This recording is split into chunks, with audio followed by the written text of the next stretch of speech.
Assalamualaikum warahmatullahi wabarakatuh. Jumpa lagi di channel Nurani Bicara di program ceramah Kiai Haji Zainuddin MZ. Semoga kita bisa mengambil pelajaran dari yang beliau sampaikan dan bisa kita terapkan dalam kehidupan sehari-hari. Selamat mendengarkan. Assalamualaikum warahmatullahi wabarakatuh.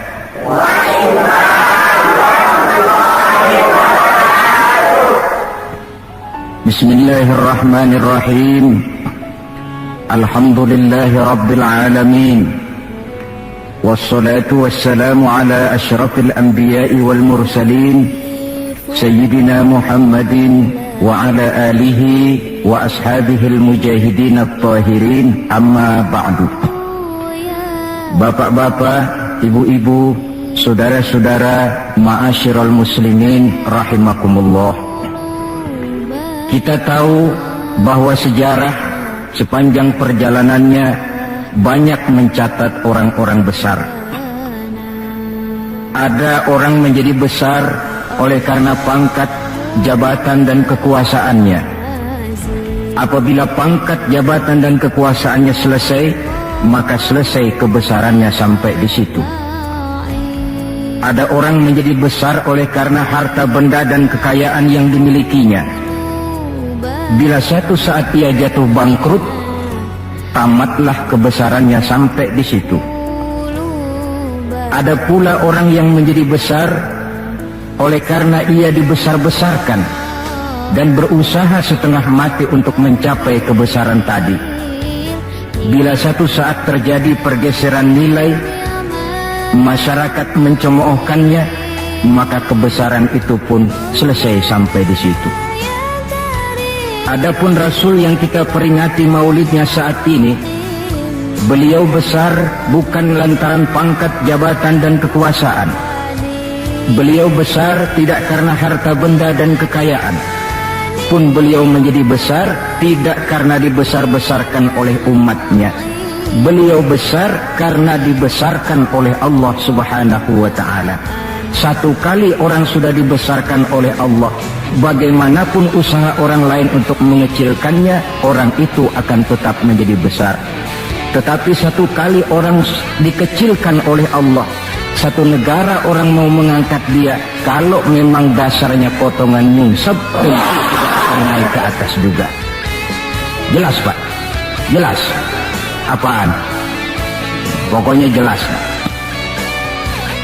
Tidak ada seorang penulis pun, baik ia dalam Islam maupun dari luar Islam, jikalau mau bicara dengan jujur yang tidak mengagumi kebesaran pribadi dan martabat Rasulullah sallallahu alaihi wasallam.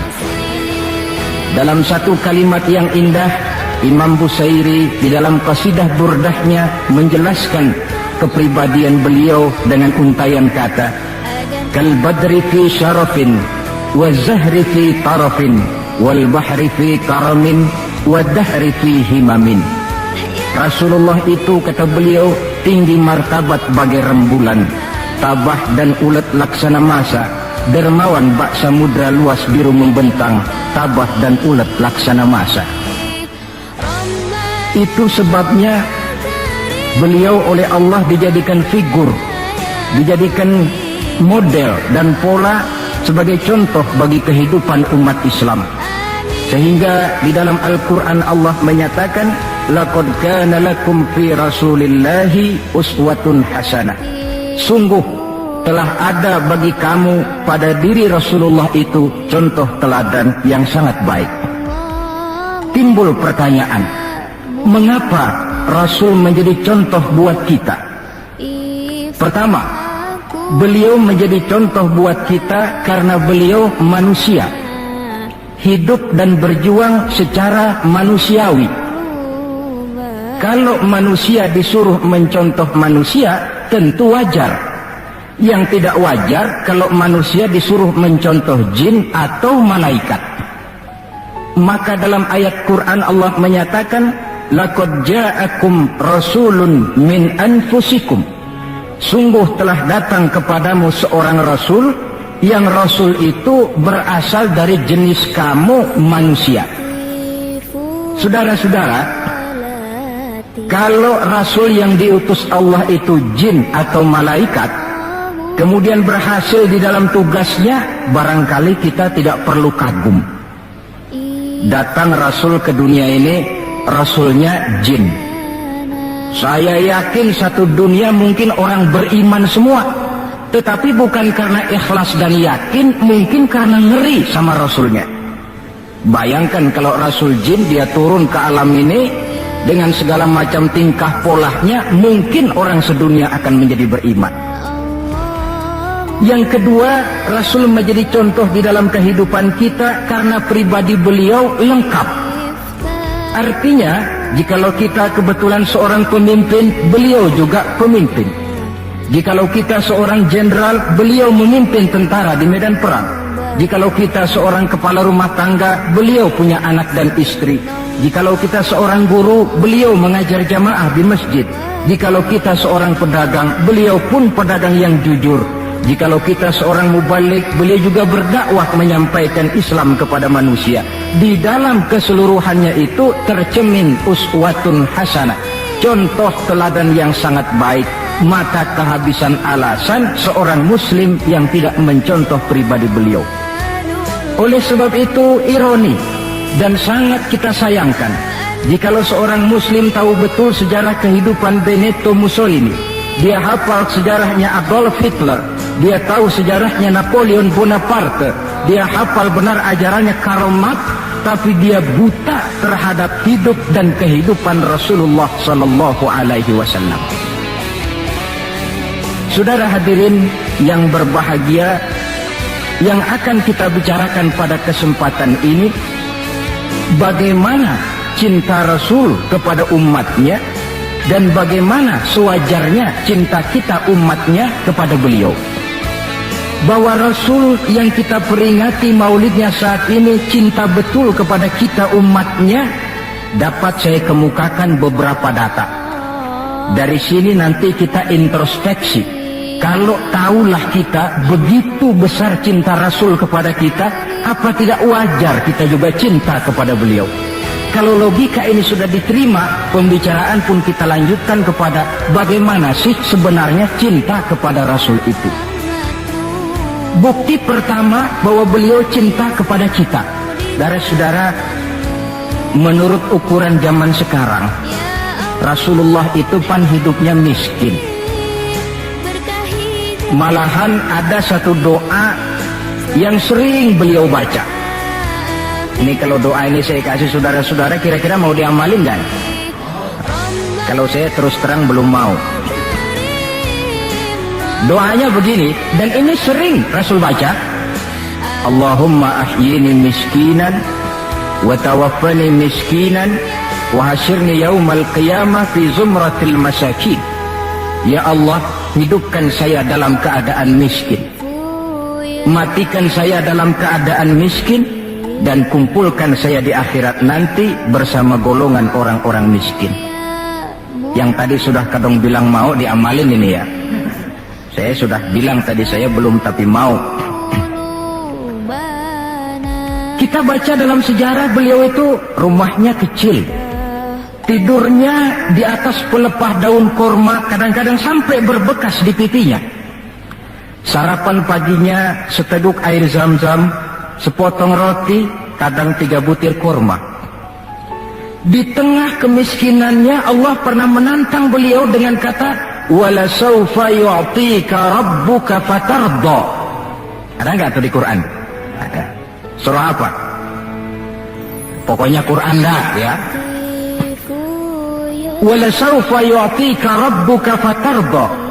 Allah akan memberikan kepadamu wahai Muhammad apa saja yang menyenangkan hatimu. Apa yang kamu mau, ngomong saja, Allah berikan. Jikalau engkau Muhammad kepengen kekuasaan yang luas, kami angkat kau menjadi raja di raja, menjadi king of king, istilah kerennya.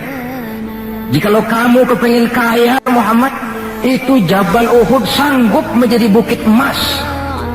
Hingga itu di dalam Barzanji diceritakan, warawadathul jibalu bi an takuna lahu zahaban fa'aba.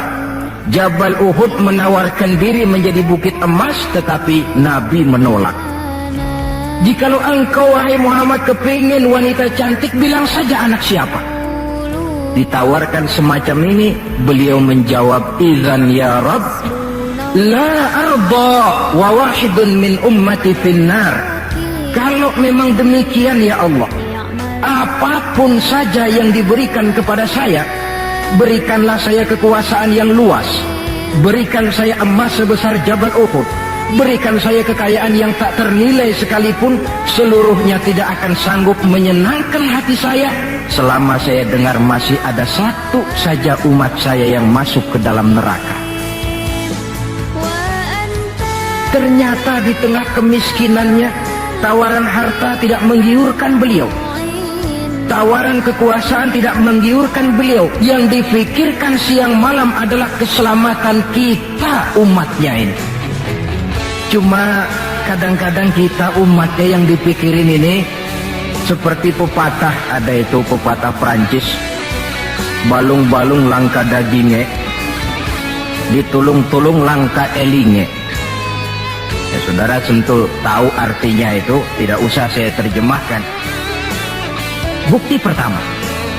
Bukti yang kedua, ketika turun perintah hijrah, ketika itu posisi umat Islam di Mekah sudah sangat terpepet. Sebagian sahabat sudah mengusulkan kita hijrah saja ya Rasul. Kata Rasul, sabar mas, hijrah sih hijrah, tapi ini komando belum turun. Sebab kita tahu kebijaksanaan apapun yang beliau ambil tentu menunggu wahyu. Wa ma yantiqu 'anil hawa in huwa illa wahyu yuha. Nah, lantas ketika benar-benar turun itu perintah hijrah, beliau pidato di depan para sahabat, saudara-saudara, perintah hijrah sudah turun. Berangkatlah tuan-tuan lebih dulu ke Madinah. Lalu anda sendiri kapan ya Rasul? Saya belakangan. Kenapa mesti belakangan? Tuan-tuan harus tahu, yang dicari, yang dikejar-kejar, yang diancam akan dibunuh itu saya. Jikalau kita hijrah bersama-sama ke Madinah, kita akan dikejar-kejar terus. Tapi kalau tuan-tuan berangkat lebih dulu ke Madinah, sementara saya tetap berada di kota Mekah ini, tuan-tuan akan sampai ke kota Mekah dengan tenang dan selamat, sebab saya yang mereka cari masih tetap berada di kota Mekah. Keadaan begitu kritis, tapi umatnya dulu disuruh hijrah, beliau bertinggal di kota Mekah menghadang mara bahaya. Ini rupanya pemimpin lebih mementingkan keselamatan orang yang dipimpinnya daripada keselamatan dirinya sendiri. Enggak mentang-mentang turun perintah hijrah terus ngepak koper, udah ya gue duluan. Tidak, umatnya yang disuruh berangkat dulu, keselamatan umatnya yang dipikirkan, cintanya kepada umatnya. Bukti yang ketiga, saudara-saudara, bahwa Rasul cinta kepada kita. Dikala beliau akan datang ajal, hari Senin tanggal 12 Rabiul Awal seperti hari kelahirannya. Dikala itu sakit beliau sudah agak payah. Datang waktu subuh di Madinah ini, Bilal pun azan di masjid. Selesai azan, sebagian sahabat melakukan sholat sunnah qobliyah, lalu menunggu kedatangan baginda Rasul sallallahu alaihi wasallam untuk mengimami sholat subuh. Lantaran ditunggu lama tidak datang, akhirnya Bilal diutus menjemput baginda Rasul. Ketika sampai di rumah, beliau berkata, Bilal, sakitku sudah agak payah ini, rasa-rasanya tak kuat lagi aku jadi imam. Kau kembalilah ke masjid, sampaikan ini kepada semua sahabat dan minta kesediaan Abu Bakar menjadi imam. Bilal dengan muka sedih dan air mata berurai membasahi pipi, berangkatlah ke masjid.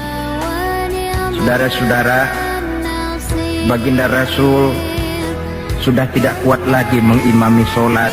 Beliau perintah Abu Bakar untuk menjadi imam. Kata Abu Bakar, saya tidak mau jadi imam kalau baginda Rasul masih hidup. Ini termasuk akhlak, etika para sahabat. Akhirnya satu masjid nangis semua. Sholat subuh belum nangis. Sampai tangisan itu kedengaran ke rumah Nabi. Beliau berkata kepada putrinya Fatimah, coba kau lihat kenapa orang di masjid nangis.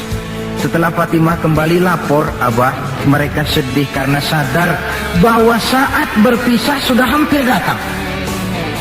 Kalau begitu, suruhlah Bilal kemari. Datang Bilal, dipapah Rasul berangkat juga ke masjid mengimami sholat. Sholatnya ringkas karena beliau sakit. Dan memang beliau juga mengajarkan, idza amma ahadukumun nas falyukhaffif. Kalau kamu jadi imam, ringankan sholatmu. Kalau jadi imam jangan panjang-panjang. Sebab apa? Di belakang kamu yang jadi makmum itu orangnya tidak sama semua. Ada orang tua yang diri saja sudah payah. Ada orang yang punya penyakit darah tinggi, kalau sujud kelamaan kepalanya ngebet. Ada yang habis sholat janji mau terima duit, kakinya sudah gatal kepengen pulang. Kalau jadi imam jangan lama-lama, kata Rasul. Tetapi kalau kamu sholat sendirian, falyutawil masya'a, persilakan sepanjang yang menurut kamu mau. Jangan mentang-mentang sudah dipilih jadi imam overacting. Jadi imam sholat isya, rakaat pertama selesai Fatihah surah Baqarah, rakaat kedua selesai Fatihah surah Yasin. Namanya makmum, tidak punya alternatif, tidak punya pilihan. Ikut sih ikut, tapi kan hatinya kan ngedumel. Paling sekali ini doang dah gua sembahyang di sini. Besok nggak bakalan gua balik lagi. Kenapa? Imam nggak tahu diri. Jadi bahasa lain, kalau dalam bahasa sosial ini, imam harus ngerti aspirasi makmum. Pemimpin mesti tahu kehendak orang yang dipimpinnya. Kalau tidak, yang akan timbul pasti partisipasi semu. Yang saya khawatir, kalau makmum dipaksa mengikuti maunya imam, yang akan makin subur ialah timbulnya mental-mental munafik. Manis jika berhadapan, balik belakang lain bicara. Pandai bermain minyak di atas air, tapi pada gilirannya menggunting dalam lipatan, menjegal kawan seiring. Sopannya kayak belangkon, depan rata, belakang ngepelin. Tentu kan tidak enak timbul partisipasi yang semacam ini. Selesai sholat, baginda Rasul bangun, lalu pidato singkat di depan para sahabat. Saudara-saudara, rasa-rasanya saat berpisah sudah akan datang. Lama kita bergaul, tentu sedikit banyak terjadi kesalahan yang saya lakukan. Maka barang siapa yang pernah saya pukul tanpa saya sengaja, balaslah sekarang. Barang siapa yang hartanya pernah saya ambil tanpa alasan yang hak, silahkan dia tuntut dari saya. Mana ada pemimpin menjelang wafat ini minta dipukul oleh umatnya. Kening suasana, sahabat terfekur semua, berurai air mata. Di dalam keheningan yang demikian rupa, tiba-tiba seorang sahabat bangkit. Saya ya Rasul. Ada apa? Sahabat itu namanya Sawad. Sesuai dengan namanya, orangnya rada hitam. Ya Rasul, dalam satu peperangan, Tuan mau mecut onta. Tuan sih mungkin gak lihat bahwa saya di belakang onta itu. Saya kena pecut. Jadi bagaimana? Ya saya nuntut balas dong. Ini sahabat yang lain jengkel nih, Sawad gila juga. Orang sudah mau berpisah begini, masih nuntut balas. Baik Sawad, Umar tolong ambilkan cambuk. Jadi Umar sambil nyariin cambuk. Sawad, kalau bahasa kita buat talangin aja dah. Gak usah Rasul, saya saja yang kau cambuk. Kata Nabi Umar, biar dia kena cambuk saya, biar dia balas saya. Silakan Sawad. Ya Rasul, apa lagi? Waktu saya kena cambuk Tuan, saya nggak pakai baju. Jadi biar seri dong. Tuan juga bukalah baju Tuan. Baik, Rasul buka baju. Ketika baju sudah dibuka, Sawad buang cambuk itu. Dia berlari merangkul badan Rasul seerat-eratnya. Sampai sebagian sahabat makin bingung. Ini apa maunya Sawad? Ya Rasulullah, saya tahu sebentar lagi kita akan berpisah. Saya tidak tahu apa di akhirat nanti kita bisa kumpul. Kalau saya untung masuk surga, mungkin kelas saya di surga lain dengan kelas Tuan. Itu kalau saya ke surga. Kalau saya nggak ke surga, sudah terang kita nggak akan ketemu. Maka sebelum saya berpisah dengan Tuhan, saya kepengen kulit badan saya yang hina ini bersentuhan dengan kulit badan Tuhan yang mulia. Kalau saya nggak akal-akalin begitu, Tuhan nggak bakalan buka baju katanya. Oh, rupanya itu yang dimaui Sawat. Sehingga Rasul dalam keharuannya beliau berkata, siapa yang ingin melihat contoh salah seorang penduduk surga, lihatlah Sawat ini, karena dia cinta benar kepada saya. Setelah itu beliau kembali ke rumahnya, berkata kepada putrinya Fatimah, kalau ada tamu bilang Abah sudah tidak bisa terima tamu. Baik Abah. Sementara Allah memerintahkan malaikat maut datang, malaikat maut turun kau ke alam, ambil roh kekasihku Muhammad. Turun malaikat maut dalam bentuk manusia, ketuk pintu, keluarlah Fatimah putri baginda Nabi. Tuan, maaf saja, ayah tidak terima tamu. Katakan, saya yang datang. Melihat roman muka orang ini, Fatimah gemetar seluruh badannya, lalu kembali kepada ayahnya. Ayah, ada tamu. Saya bilang ayah tidak terima tamu. Dia malah berkata, katakan saya yang datang. Melihat roman mukanya, gemetar seluruh tubuh saya. Hebat orang ini. Siapa si ayah? Baginda senyum. Fatimah, kau tahu siapa yang datang? Tidak tahu ayah. Yang datang itu Fat, hadimul lazat wa qati'us syahwat. Yang datang itu Fat, dialah yang menghancurkan seluruh kesenangan dunia. Dia yang memisahkan kita dengan semua yang kita cintai. Yang datang itu malaikat maut Fat. Suruh dia masuk. Ketika malaikat maut masuk, ya malaikat maut sudah datang saatnya. Ya Muhammad. Aina Jibril? Malaikat Jibril di mana? Sebentar lagi dia datang. Ketika turun malaikat Jibril, baginda Nabi bertanya, akhbirni ya Jibril, mali indallahi minal karamah. Wahai Jibril, tolong beritahu saya. Kalau sebentar saya menghadap Allah, kehormatan apa yang diberikan Allah kepada saya? Tidak usah khawatir Muhammad, kata malaikat Jibril.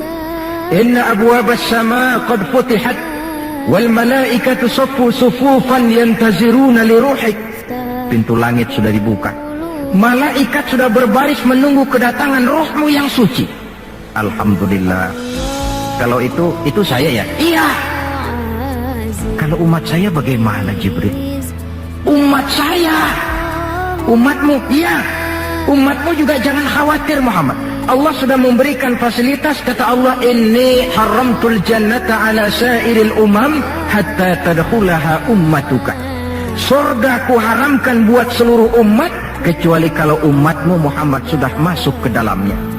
Ini fasilitas. Jadi sungguh pun kita umat terbelakang menurut abjad, tapi disuruh diberi fasilitas masuk surga lebih dahulu ketimbang umat-umat yang lain. Alhamdulillah, kalau begitu legalah saya, kata Nabi. Mari malaikat maut persilahkan, saya ikhlas. Lalu diambillah ruh beliau perlahan-lahan, naik ruh itu ke lutut, ke pusat, ke dada, sampai ruh di tenggorokan. Fatimah dekatkan telinganya ke bibir ayahandanya yang mulia itu. Suara terakhir yang sempat direkam oleh Sayyidatuna Fatimah, bisikan terakhir menjelang wafat, 3 kalimat. As-salah, as-salah, an-nisa, ittaqun nisa, ummati, ummati. Dengan kalimat itu beliau kembali menghadap Allah. Solat, jaga solat. Wanita, lindungi kaum wanita. Umatku, umatku. Itu kalimat terakhir yang beliau ucapkan. Kita umatnya yang disebut. Manalah di dunia ini pemimpin yang sempat nyebut umatnya dikala mau ajal. Napoleon Bonaparte, singa daratan Eropa, luas kekuasaannya, dikala mau wafat dia tidak sempat nyebut bangsanya, bangsa Prancis. Yang sering dia sebut Margaret Josephine, Margaret Josephine, gacoannya. Adolf Hitler, gagah perkasa, dikala hari-hari akhir kejayaannya, dia tidak nyebut Jerman, dia tidak nyebut suku bangsa Arya yang dia agul-agulkan. Yang banyak dia sebut Eva Braun, Eva Braun. sebagaimana Julius Caesar pun menyebut Cleopatra. Adapun baginda Rasul di akhir hayatnya tidak beliau nyebut bangsa Arab, tidak anaknya, tidak istrinya, tidak sahabat dan orang-orang yang dekat dengan beliau, tetapi yang disebut kita umatnya pada detik-detik terakhir daripada kehidupan beliau. 3. Bukti yang keempat bahwa beliau cinta betul kepada kita umatnya. Nanti di akhirat. Ini sudah ada yang pernah ke akhirat belum? Sama. Mau? Bukan, kalau mau saya catat besok berangkat. Ini gampang kok ini urusan ini. Nanti di akhirat, setelah Allah mematikan semua yang bernama hidup, maka yang pertama kali dihidupkan kembali pada kehidupan itu para malaikat. Setelah malaikat dihidupkan kembali, maka Allah memberikan tugas kepada para malaikat, katakanlah semacam panitia akhirat. Nah, malaikat Malik, siapkan itu neraka. Aku akan bakar itu bajingan-bajingan tengik, koruptor-koruptor, mereka yang ketika di dunia tidak mau sujud, mereka yang jauh dari majelis taklim, mereka yang benci kepada ulama. Kau Ridwan, siapkan surga. Aku akan balas hamba-hambaku yang ketika di dunia mereka rajin sujud, dekat dengan ulama, menyintai majelis taklim, gemar berbuat kebajikan. Kamu Jibril dan Mikail berangkat ke surga, ambil kendaraan yang bernama Buraq, bawa pakaian kebesaran, turun ke alam, cari di mana kubur kekasihku Muhammad, bawa dia ke surga. Turunlah malaikat Jibril dan Mikail. Ketika itu alam sudah rata. Malaikat Jibril berdoa, ya Allah, saya mohon pertolonganmu agar bumi yang menyimpan tubuh suci Muhammad terbuka hendaknya. Terbuka kubur Nabi. Beliau bangkit dari kubur mengusap-usap mata seperti orang bangun tidur. Tengok kanan malaikat Jibril, tengok kiri malaikat Mikail. Lalu beliau bertanya, ayu yaumin hadza ya Jibril? Ini hari apa ya Jibril? Kata malaikat Jibril, ya Muhammad, hadza ma wa'ada ar-Rahman. Inilah hari yang dijanjikan Allah. Ini hari kiamat Muhammad. Kiamat. Ya Jibril, jikalau ini memang hari kiamat, aina tarakta ummati? Kalau ini memang hari kiamat Jibril, umat saya di mana? Kita yang ditanya. Bangun dari kubur, tahu kalau itu hari kiamat, pertanyaan pertama, umat saya di mana? Barangkali kalau saudara yang bangun paling dulu dari. Adapun baginda Nabi, saudara-saudara, ketika pertama bangkit dari kubur itu, kitalah umatnya yang menjadi pertanyaan pertama. Malaikat Jibril menjawab, ya Muhammad, tidak ada orang yang dibangkitkan sebelum kamu. Kaulah orang pertama. Lalu bagaimana sekarang? Kita ke surga. Perintah Allah, perintah Allah. Berangkat ke surga. Setelah di surga, beliau seperti orang bingung. Sampai Allah menegur, ya Muhammad, apa kurang enak surga? Enak ya Allah. Apa tidak cukup fasilitas? Cukup. Kenapa kamu seperti orang tidak betah? Saya mikir umat saya ya Allah. Iya, saya sudah enak-enak duduk di kursi empuk. Umat saya bagaimana umat saya? Jadi mau kamu bagaimana? Saya minta izin ya Allah, mau keluar dulu, mau tengok saya punya umat. Sudah di surga permisi keluar mau tengokin umatnya. Dikala kita umatnya lewat di atas sirat, beliau angkat kedua tangan seraya berdoa, Allahumma sallim sallim. Ya Allah, selamatkan umatku yang sedang lewat di atas sirat, selamatkan ya Allah. Dari dunia sampai akhirat beliau cinta kepada kita. Dari dunia sampai akhirat beliau bela kita. Betapa pemimpin semacam ini tidak kita cintai. Masalahnya sekarang, kalau kita sudah sependapat bahwa kita juga cinta kepada Rasul, apa sih artinya cinta kepada Rasul itu? Hadirin, Pertama, man ahabba syai'an aktsara min dzikrihi. Siapa yang cinta sesuatu, dia tentu banyak menyebut yang dia cintai. Ini tandanya orang cinta, banyak nyebutin. Kalau saudara cinta kepada harta, tentu kalau ngobrol yang banyak saudara sebutin harta. Kalau saudara lagi ngobjek tanah, seneng cinta sama tanah, asal ngobrol di warung mesti tanah yang dimeterin. Walaupun tanah orang. Kalau saudara kebetulan sedang jatuh cinta kepada seorang perempuan, bahkan dalam tidur pun kebawa-bawa namanya saudara sebut. Orang yang cinta sesuatu, dia banyak menyebut yang dia cintai. Cinta kepada Nabi, banyak menyebut Nabi. Menyebut Nabi apa lalu? Muhammad, Muhammad, Muhammad, Muhammad. Tentu bukan. Sebab kita tahu dalam kehidupan sehari-hari saja kita punya tata krama.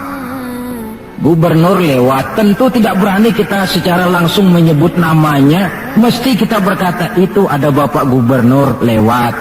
Kita sebutlah predikatnya. Itu ada Bapak Menteri lewat. Itu kepada pejabat. Entahlah pula kepada seorang junjungan alam. Banyak menyebut Nabi artinya banyak membaca sholawat kepada beliau. Sekurang-kurangnya Allahumma sholli ala Sayyidina Muhammad wa ala ali Sayyidina Muhammad. Satu. Yang kedua, orang yang cinta kepada sesuatu biasanya menjaga, memelihara warisannya.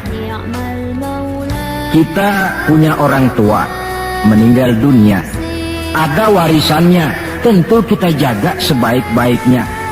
Sudahlah, nggak bisa nambahin, sekurang-kurangnya nggak jualin melulu.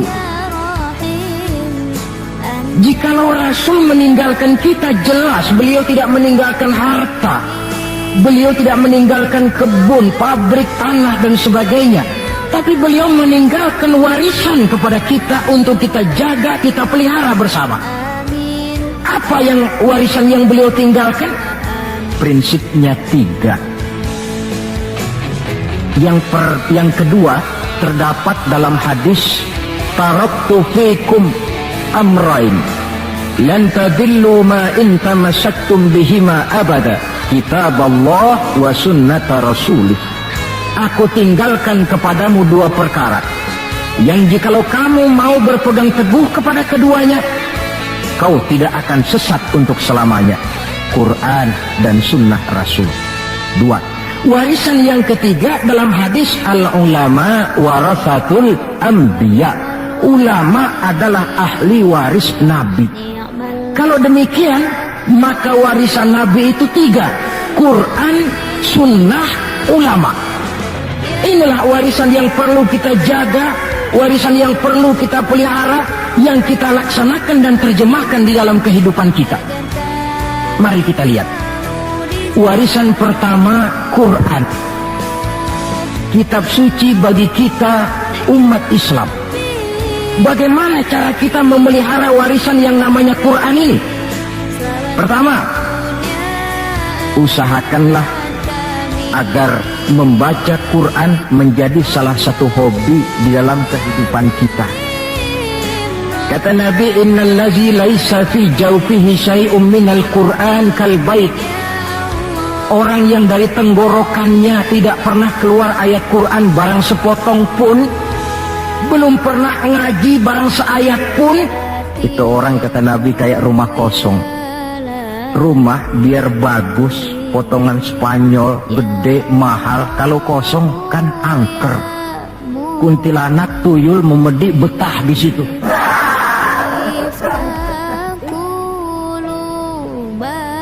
Dan oleh karena Quran ini produk Allah, dibaca dalam segala keadaan pantas.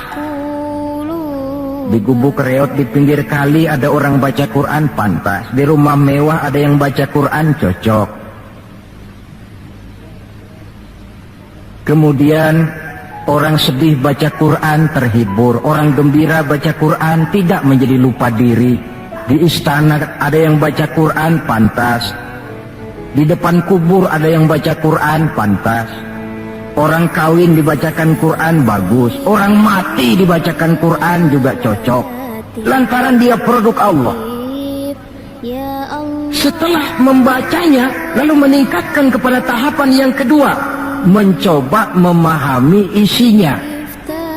Lewat segala kesempatan yang memang mungkin, entahlah dengan jalan mengaji, tukar pikiran, diskusi, banyak membaca. Tetapi tentu dengan catatan bahwa kita memahami Al-Quran ini tidak bisa mengandalkan kemampuan intelektual semata-mata.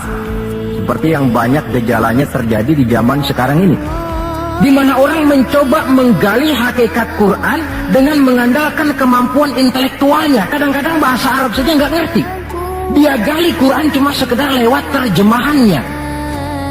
Yang saya khawatir akan timbul kecenderungan di mana orang mikir dulu baru nyari ayat. Akhirnya ayat Quran dicocok-cocokin sama pikirannya. Bukan ada ayat dipikirin, tapi malah mikir dulu baru mencari ayat. Saudara hadirin, munculnya pesantren-pesantren kilat dalam upaya memahami Islam.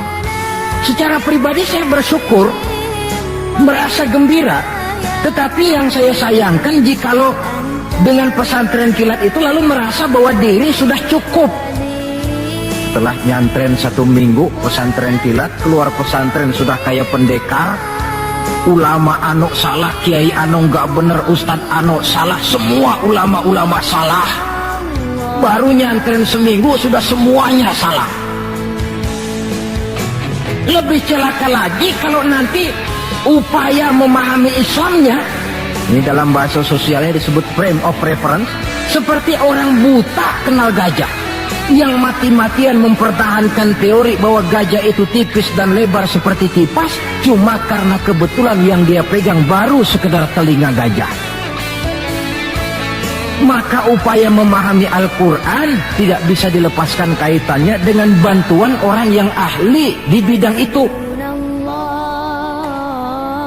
Barangkali sudah banyak terjemahan Quran di dalam bahasa Belanda, bahasa Inggris, apalagi bahasa Indonesia, yang agak sulit sekarang mencari terjemahan Quran di dalam kehidupan kita.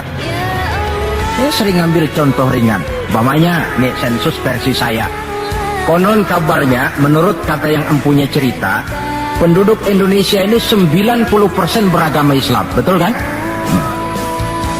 Kalau saya numpang tanya, dari jumlah 90% ini, berapa persen yang bisa baca Quran? Kira-kira ada nggak separuhnya? Rasanya nggak ada. 30%? 20% ada ya? 20% adalah, kurang-kurang dikit sama kawan jadilah 20%. Dari jumlah 20% yang bisa baca Quran, numpang tanya lagi, berapa persen yang bisa baca dan tahu artinya? Ada 5%? Saya kira adalah 5% berikut santri-santri yang di pondok pesantren itu. Dari jumlah 5% yang bisa baca Quran dan tahu artinya, berapa persen yang bisa baca, tahu artinya, lalu mengamalkan ajaran Quran? Ini yang masih bisa dihitung dengan jari. Sehingga tidak heran bahwa umat ini mayoritas, tapi lebih sering jadi penonton daripada jadi pemain. Lebih sering jadi objek daripada menjadi subjek. Dalam bahasa Arabnya lebih sering menjadi maf'ul daripada menjadi fa'il. Sebab kuantitas yang tidak diiringi oleh kualitas, ini yang bahasa Nabi, husa'un ka husa'is sail, seperti busa di lautan. Banyak tapi centang perenang, banyak tapi tidak punya daya dan kekuatan, dihempaskan ke tepian pantai tanpa punya makna dan arti. Kadang kita baca Quran, tapi sementara di pihak lain kita juga yang menginjak-injak isinya. Kita baca ayat, wa ahallallahul bai'a wa harramar riba. Allah halalkan jual beli, Allah haramkan riba, tapi renten ditelan terus. Kita baca ayat, wa tasimu bihablillahi jami'an wa la tafarraqu. Berpegang teguhlah kepada tali Allah, jangan kamu bercerai-berai, tetapi sesama muslim main pelotot-pelototan jalan terus. Yang kita baca kadang-kadang kita juga yang menginjak-injaknya. Ini warisan pertama, Al-Quran. Warisan yang kedua, sunnah Rasulullah Sallallahu Alaihi Wasallam, yang diantara fungsinya menjelaskan apa yang oleh Al-Quran tidak dijelaskan dalam bentuk detail. Quran misalnya cuma mengatakan aqimis sholat, dirikan sholat. Bagaimana cara sholat? Tidak ada dalam Quran. Bahwa sholat mesti takbiratul ihram, mesti tahiyat, mesti ruku duduk di antara dua sujud, tidak ada dalam Quran. Yang menjelaskan itu semua sunnah. Quran cuma menjelaskan wa atimul hajja wal umrata lillah, laksanakan haji dan umrah karena Allah. Bagaimana manasik haji, bagaimana jumrah, bagaimana tawaf, bagaimana sa'i, tidak ada dalam Quran. Sunnah jelaskan semua itu. Nah, untuk memahami Quran dan sunnah, jalan apa yang kita tempuh? Jalan melalui warisan yang ketiga, yaitu para ulama. Diakui atau tidak, kita hutang jasa kepada para ulama yang dengan tekun dari musola ke musola, dari pesantren ke pesantren, dari pengajian ke pengajian, membimbing, menjaga dan memelihara umat ini. Mereka tidak digaji, mereka pun tidak mendapat beras, hidup pun kadang-kadang miskin. Tapi lantaran panggilan moral menjaga, memelihara, membentengi akidah umat ini. Bersyukur kita bangsa Indonesia punya ulama dan punya umara. Kedua-duanya penting, kedua-duanya berjasa, kedua-duanya membangun. Tidak ada yang satu lebih penting dari yang lain. Cuma bidang pembangunannya saja yang lain-lain. Orang kadang-kadang usil, Pak. Apaan ulama katanya, kerjanya ngomong doang.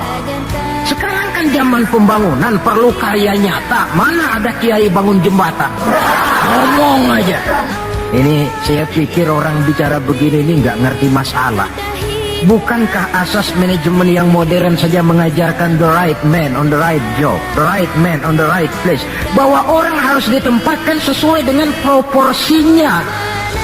Nah, kalau kiai disuruh bangun jembatan, apa Pak Lurahnya mau ngajar tafsir? Setiap kita membangun, cuma bidang pembangunan kita yang berbeda-beda. Dan kenyataan makin menunjukkan kepada kita, saudara-saudara, sekarang ini yang namanya ulama, maaf-maaflah, sudah merupakan jenis makhluk langka. Malahan barangkali sudah termasuk jenis makhluk yang harus dilindungi dari kepunahan ini. Dan mencetak sarjana lebih gampang ketimbang mencetak kiai. Saudara mau jadi sarjana, taruh sekolah 22 tahun dah, udah campur nggak naik itu. Ya cobalah kalau TK 1 tahun, TK 1 tahun, SD 6 tahun, PAN 7 tahun, SMP 3 tahun, 10 tahun, SMA 3 tahun, 13 tahun, kuliahlah 5 tahun, 18 tahun, cadangan nggak naik lah 4 tahun.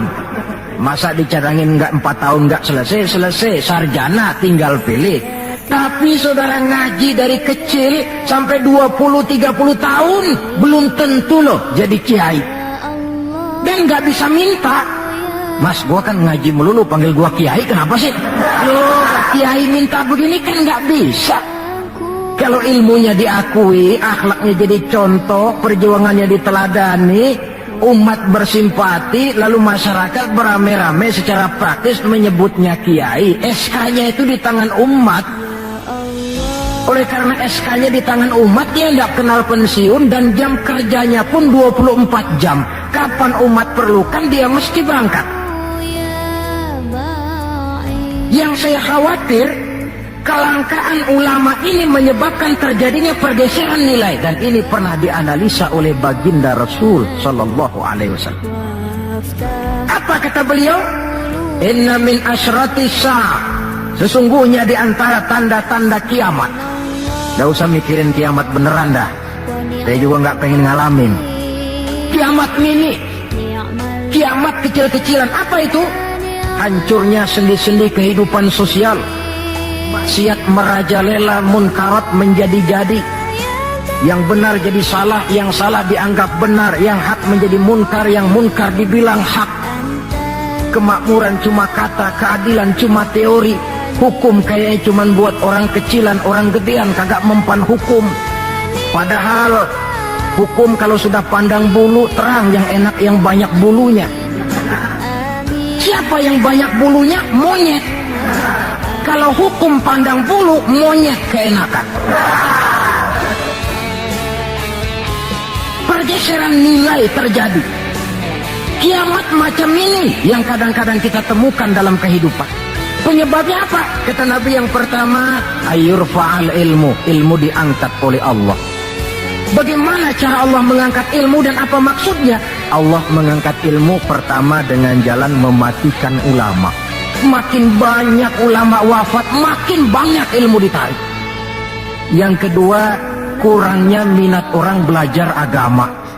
Majelis taklim yang non formal atau yang formal seperti madrasah dan pesantren. Pikiran orang sudah pikiran perut. Sekolah sama dengan ijazah, ijazah sama dengan lapangan kerja. Dalam kondisi macam itu, madrasah mendapat perhatian sebelah mata. Maksudnya apa ilmu ditarik ini? Agama dikucilkan. Kalau 1-2 kali disebut-sebut agama itu cuma alat pelengkap saja. Agama cuma pidato, agama cuma seminar, agama cuma kongres, agama cuma muktamar. Tapi bahwa agama jauh dari kehidupan sehari-hari, itu merupakan realita. Agama sudah tak ubahnya dengan daun pisang yang dikait di tepian jalan lantaran diri tak berpayung di ketika hari hujan. Dan manakala hujan usailah sudah, daun itu pun dicampakkan di tepi jalan, diinjak pula orang nan lalu. Dikala dilihat agama membawa untung, rame-rame teriak agama. Coba lihat tahun 65 begitu PKI meletus, wah rame-rame, banyak mobil-mobil mewah parkir di masjid. Begitu keadaan aman, cuman sepeda butut yang ketinggalan di depan masjid. Ini yang Allah jelaskan watak begini ini. Kullama adha'a lahum masyaw fih wa idza azlama alaihim qamu. Mentalitas munafik. Waktu terang mereka berangkat, waktu gelap mereka mandek. Ketika di Islam dilihat ada untungnya, rame-rame teriak Islam. Asal ada untungnya, Pak, saya Islam Pak, KTP saya aja Islam. Waktu ada untungnya. Tapi ketika diminta berjuang, dituntut berkorban, yang lain dulu dah. Yang lain dulu. Nah, kalau ilmu sudah ditarik, timbul ekses berikutnya. Apa kata Nabi? Wa yuzharul jahlu, nampak kebodohan di mana-mana. Lantaran ulama tidak ada yang menjelaskan halal haram, hak batil, ma'ruf munkar, tidak ada. Orang hidup menurut seleranya, timbul permissive society. Terjadi pergeseran nilai. Akibatnya kata Nabi, wa yaksuwa zina wa yusrabal khamr. Maka zina pun dikerjakan terang-terangan. Arak jadi minuman kebanggaan. Sebagian anak muda belum bangga kalau belum bisa mabok. Yang nggak mabok dianggap kolot, kampungan lo. Bikin malu baru kena segelas sejodoh miring. Cengeng, teman kita no hebat sampai nyungsep di comberan. Yang nyungsep hebat. Terjadi pergeseran nilai. Lantaran apa? Ilmu ditarik, ulama banyak wafat, minat orang belajar agama berkurang. Maka sekali lagi bersyukurlah kita bangsa Indonesia punya ulama dan punya umaroh. 3 warisan Nabi yang perlu kita pelihara jikalau kita cinta kepada beliau: Quran, Sunnah, dan ulama. Kemudian yang terakhir, orang yang cinta sesuatu tentu dia mengikuti, mencontoh yang dia cintai. Jikalau kita cinta kepada baginda Nabi, sekurang-kurangnya kita mencontoh pola kehidupan beliau. Saudara remaja cinta kepada Michael Jackson umpamanya, tentu lalu timbul gairah nyontoh. Ini Michael Jackson, bajunya potongannya bagaimana? Bikin. Kacamatanya model bagaimana? Beli. Rambutnya bagaimana? Oh, sebelah cukur, sebelah enggak. Bikin. Pokoknya pantas enggak pantas, nyontoh. Orang yang cinta sesuatu, dia contoh yang dia cintai. Jikalau kita cinta kepada baginda Nabi, pola kehidupan beliau pun kita perlu mencontohnya. Apa yang terpenting dalam kehidupan ini untuk kita jadikan contoh? Dua hal saja. Pertama akhlak dan yang kedua ibadah. Kita tahu akhlak beliau bukan cuma manusia, Allah yang puji. Wa innaka la'ala khuluqin azim. Engkau wahai Muhammad benar-benar berada di atas budi pekerti yang sangat luhur. Kalau Allah saja sudah memuji, apalah artinya pujian kita manusia ini? Allah saja memuji beliau, apalah artinya pujian kita?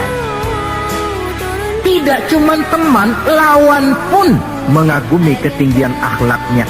Kalau orang berakhlak kepada teman barangkali masih wajar, tapi berakhlak kepada musuh, ini yang tidak semua orang bisa. Pernah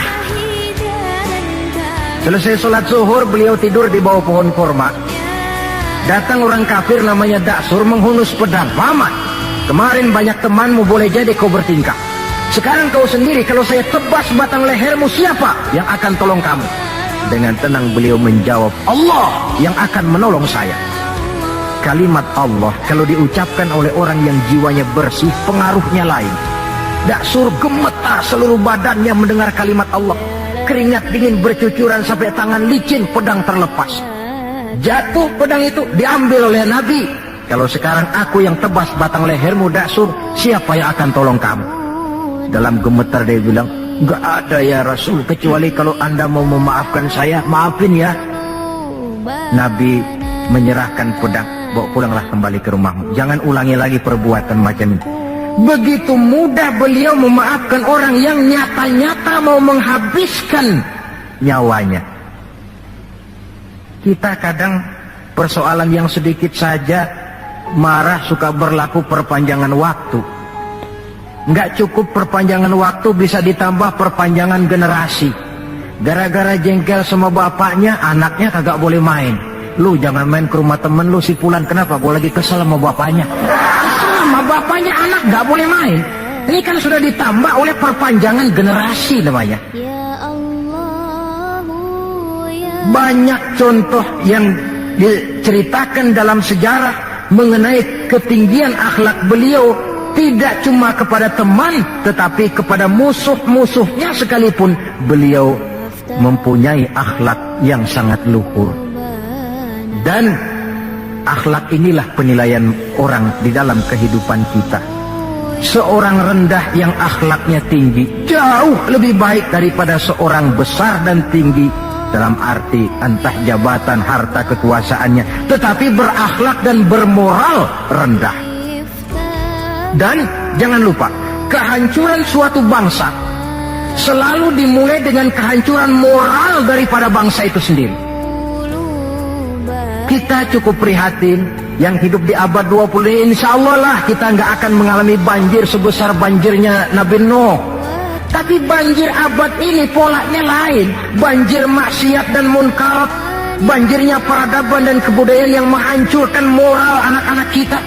Banjirnya paham-paham yang menghancurkan, sekurang-kurangnya mendangkalkan kita punya akidah.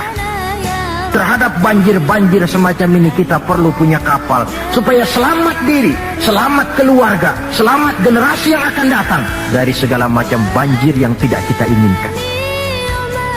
Nah, untuk mencontoh akhlak beliau inilah kita perlu membaca, mempelajari peri kehidupan beliau. Akhlaknya ketika menjadi pedagang, akhlaknya ketika memimpin tentara, akhlaknya dalam kehidupan di rumah tangga, akhlaknya kepada para sahabat, akhlaknya menghadapi musuh sekalipun.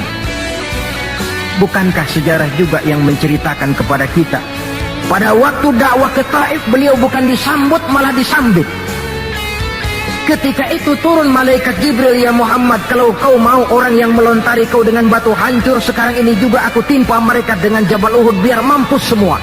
Kata Nabi, jangan ya Jibril, saya ini diutus bukan untuk menghancurkan orang, saya ini rahmatan lil alamin.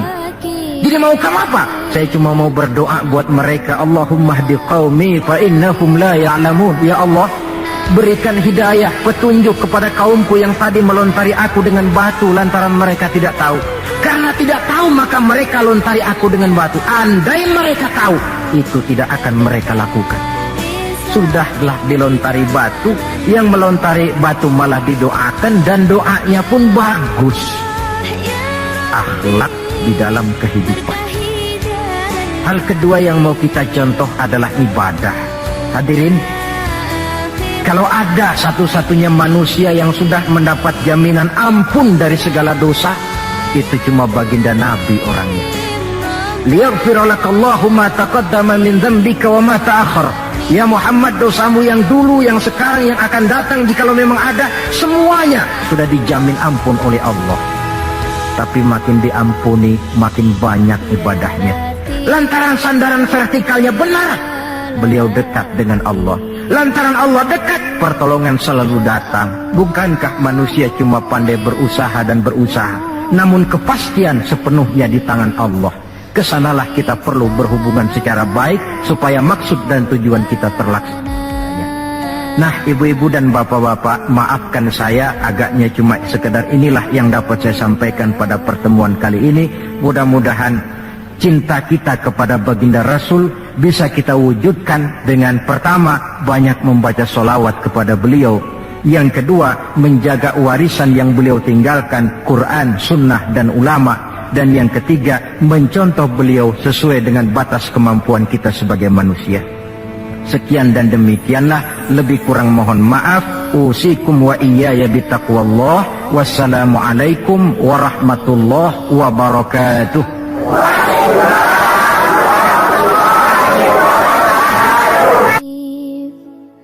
If